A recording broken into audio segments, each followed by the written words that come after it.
sometimes your friend will give you the wrong advice. You want a Mhm. professional, you know. Yeah. You Yeah. want somebody like Natasha, or or another licensed professional to kind of give that. Now, even among Natasha, I've always wondered this. Even among professional um, mental health workers, a male and female, will a male and female point of view or perspective be the same? No, it's going to be different because they are different. And I tell people, and I love what you said, Kathy. I tell people to approach finding a therapist in the same way that they would use a dating app.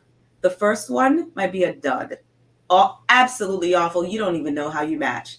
Okay, but do you say, you know what, I'm done. I'm off this dating app. I'll never do it again. No, you set up another date, and it's the same thing with therapy. Sometimes you get with one person and you think that you're going there to process workplace trauma. But when you get there, you realize, no, actually, what I need to deal with is what happened with me when I was 12, or I need someone who is of my same faith or of my same race. So even men to women, the perspective, they can give you the same foundational information based on their training, just like, male, female attorneys. However, when it comes to lived experience, when it Mhm. comes to pulling out and extracting from the woman, maybe there's a link between, you know, the difficult childbirth that you had and some of the anxiety symptoms that you're experiencing today. A woman would recognize that, especially if she's been through it.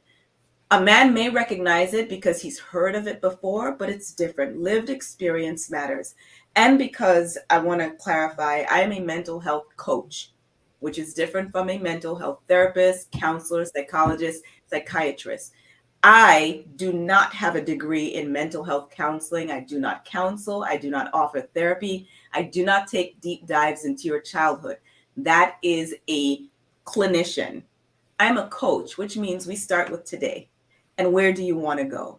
How is what's going on in your world right now impacting you personally and professionally, and what needs to happen next?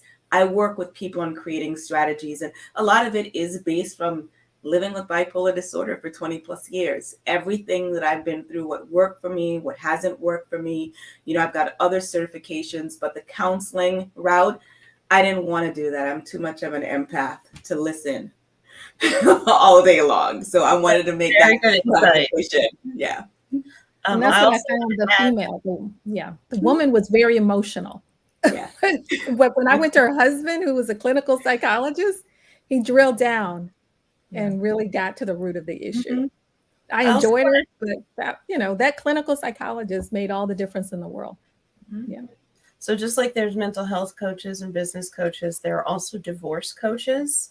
And that is, there's a whole network of professionals who are just a tier between, a tier below therapists. Because some people really cannot access therapy. It's too much work when you're going through the process of trying to find somebody in your insurance and find somebody who is accepting and find or accepting new patients and find somebody who will work with the family or whatever specific thing you need. There's so many different flavors and types of therapy, and people are just generally woefully uneducated about it and how to access it. And to your point, right now in the United States, 60% of US counties do not have one practicing psychiatrist.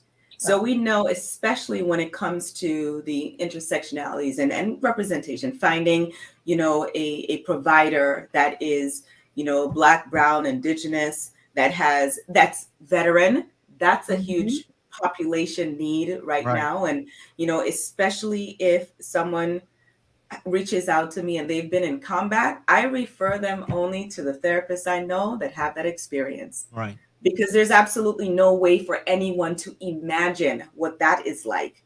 It's not, what you play on a video game. And so representation matters, lived experience matters. And most importantly, I tell people, trust how you feel. When you walk in, that first feeling, if you don't feel like, I'm sitting with my homegirl, my homeboy, I don't know if people still use those words, that's not the therapist for you. Pick again.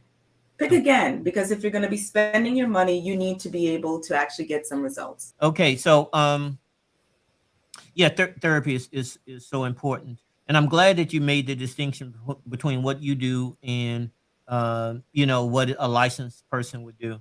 So really, you would probably refer after you've done the coaching and kind of made a plan. You would refer them to a licensed individual. Is that kind of how it works? It depends. There's some people who come to me and I tell them right away, you need a therapist, because I'm not doing a deep dive. I'm just not. And there's some people that I've worked in tandem with their therapist. So their therapist may be doing some trauma work with them, and I'm working with them on just strategy around their day and how it impacts their work life. Things like, setting alarms to take medicine, or just being more aware of the emotions. So sometimes we can work together. I think it's important that, the community is educated on the difference, because there are some therapists that are also coaches, but coaches are not bold underline 36-point font therapists. And it's Therapists will tell you. injurious. Yes. And it's derelict, and it could be injurious to the individual. For coaches to position themselves as therapists and as social workers and mental health providers when that's not their training, expertise, licensing, etc.